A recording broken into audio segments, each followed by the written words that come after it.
प्रकृतिर कोप भयंकर भूमिकंप पाक अधिकृत काश्मीर पीओके छिन्छत्र हो जाइछि।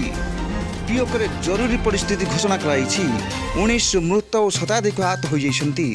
पाकिस्तान मीरपुर संपूर्ण विपर्यस्त क्षतिग्रस्त अंचल को पहुंची पारुनी सेना।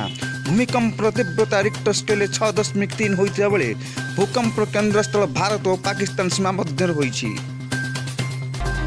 भारतीय पाणीपाग विभाग अनुसार भूकंपर तीव्रता रिक्टर स्केल रे थिला 6.3। आउ किछि सूचना अनुसार रिक्टर स्केल रे तीव्रता थिला 5.8। भारत रे जम्मू और काश्मीर रे भूकंपर अधिक तीव्रता अनुभव होइतिला। भारतीय समय अनुसार अपराह्न 4:31 रे भूकंपर झटका अनुभूत होइतिला। भूमिकंप फल रे पाकिस्तान रो मीरपुर रे व्यापक क्षयक्षति होइतिबा खबर मिलिछि। अनेक घर भांगी जाइछि। रास्ता घाट रे फाट सृष्टि होइछि।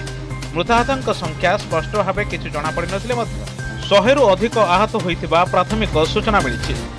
जनापड़ी जम्मू और काश्मीर रे मध्य भूकंप झटका द्वारा किसी बासगृहर क्षयक्षति होइछि, किंतु केही मृताहत होई नाहंती। पाक अधिकृत काश्मीर रो मीरपुर रो जाटलान रे एक केनाल कूल देई जाइथिबा सड़क धसी जाइछि। फल रे रास्ता रे थिबा अनेक गाड़ी मोटर रो व्यापक क्षयक्षति होइछि। बहु संख्यार घर मध्य क्षतिग्रस्त होइछि। एक पोल मध्य भांगी जाइथिबारु सृष्टि होइछि संगीर परिस्थिति। पूर्व 2005 मसीहा अक्टोबर 8 तारिख में पाक अधिकृत काश्मीर रे बड़ धरणर भूमिकंप आसिथिला। सेथिरे व्यापक धनजीवन हानि होइतिला। मंगलवार जम्मू और काश्मीर रजौरी, पुंछ, जम्मू, उधमपुर और रामबन किछि स्थान में भूकंपर तीव्र झटका अनुभूत होइतिला। जम्मू और काश्मीर समेत दिल्ली और एनसीआर अनेक स्थान में झटका अनुभूत होइछि।